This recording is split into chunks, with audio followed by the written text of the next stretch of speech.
வணக்கம் நேர்களே.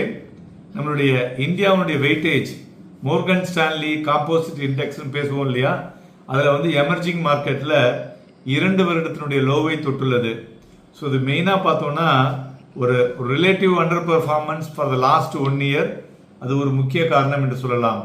மறுபுறம் போன வருடம் சைனா வந்து லோவில் இருந்தது, ஆனால் இந்த வருடம் அது வந்து மேலே வந்திருக்கு, லோவஸ்ட்ல இருந்ததுன்னு சொல்லலாம். இப்போ இந்த வருஷம் பார்த்தீங்கன்னா சைனா வந்து மேலே வந்திருக்கு. அதே சமயத்தில் இந்தியா வந்து 2 வருடத்தினுடைய லோவை தொட்டுள்ளது.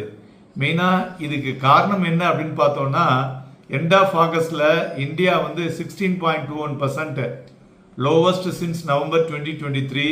இது வந்து ஒரு ஸ்டீப் ஃபால் ஃப்ரம் 1 ஜூலை 2024. அதுலேருந்து பீக் ஆஃப் 20%, அதுலேருந்து விழ ஆரம்பிச்சது.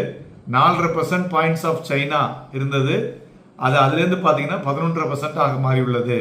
ஸோ இந்தியா வந்து ஒரு ஸ்லிப்ட் 1 நாட்ச்னு சொல்லுவோம், to the 3rd place, behind the Taiwan இப்போ இருக்குன்னு சொல்லலாம். சிமிலர் ட்ரெண்ட் வந்து பார்த்தோம்னா மோர்கன் ஸ்டான்லி எமர்ஜிங் இன்வெஸ்டபிள் அதில் பார்க்கும் பொழுது ஐஎம்ஐன்னு சொல்லுவோம், மார்க்கெட் இண்டெக்ஸ், அது வந்து securing the top slot in August 24.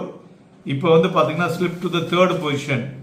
So இது வந்து மெயினாக வந்து falling to 17.47% from 22.3% year earlier. இந்த டிக்ளைன் பார்த்தோன்னா இந்த relative under performance MSME EMI index அதுதான் முக்கிய காரணம்னு சொல்லலாம். மேலும் இந்த வீழ்ச்சியில் வந்து இன்னொரு விஷயம் பார்க்கணும், நம்மளுடைய எமர்ஜிங் இண்டெக்ஸில் வந்து 146 கம்பெனிகள் ஜூலை 2024 இருந்தது. ஸோ இதில் வந்து பார்த்தீங்கன்னாக்க ஃபர்தராக இன்னொரு ஒரு 20-30 கம்பெனிகளை அதிகரிக்க வேண்டும் அப்படின்னு சொல்லும் பொழுது அது வந்து இன்னும் அது வந்து ஆகவில்லை. இப்பொழுது தான் 160 பங்குகளாக அட் ப்ரெசன்ட் இருக்கு. ஸோ அதனால் பங்குகள் அதிகரிக்கும் பொழுது அதற்கு தகுந்தாற் போல் அதனுடைய வெயிட்டேஜும் மாறும்.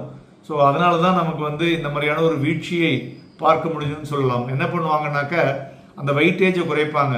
உதாரணத்துக்கு ஹெச்டிஎஃப்சி வெயிட்டேஜ் வந்து 7லேருந்து 4% ஆக்கினாங்க. அதனால கிட்டத்தட்ட ஒரு 1 கோடிக்கு ஷேர் வாங்கியிருக்காங்கன்னா அவங்க வந்து 50 லட்சம் தான் மொத்தமாகவே வச்சுக்கலாம் அந்த ஃபண்டில். ஸோ இதை மாதிரி ஒவ்வொரு சேஞ்சஸ் ஆகும் பொழுதும் அதனுடைய இம்பேக்ட்ல பார்த்தீங்கன்னாக்க இந்த டிராப் வந்து லார்ஜர்லி லாஸ்ட் 2 ஆஃப் இயர் நடந்ததுன்னு சொல்லலாம். ஸோ பட் இப்போ வந்து things are changing, good time to invest. நன்றி, வணக்கம்.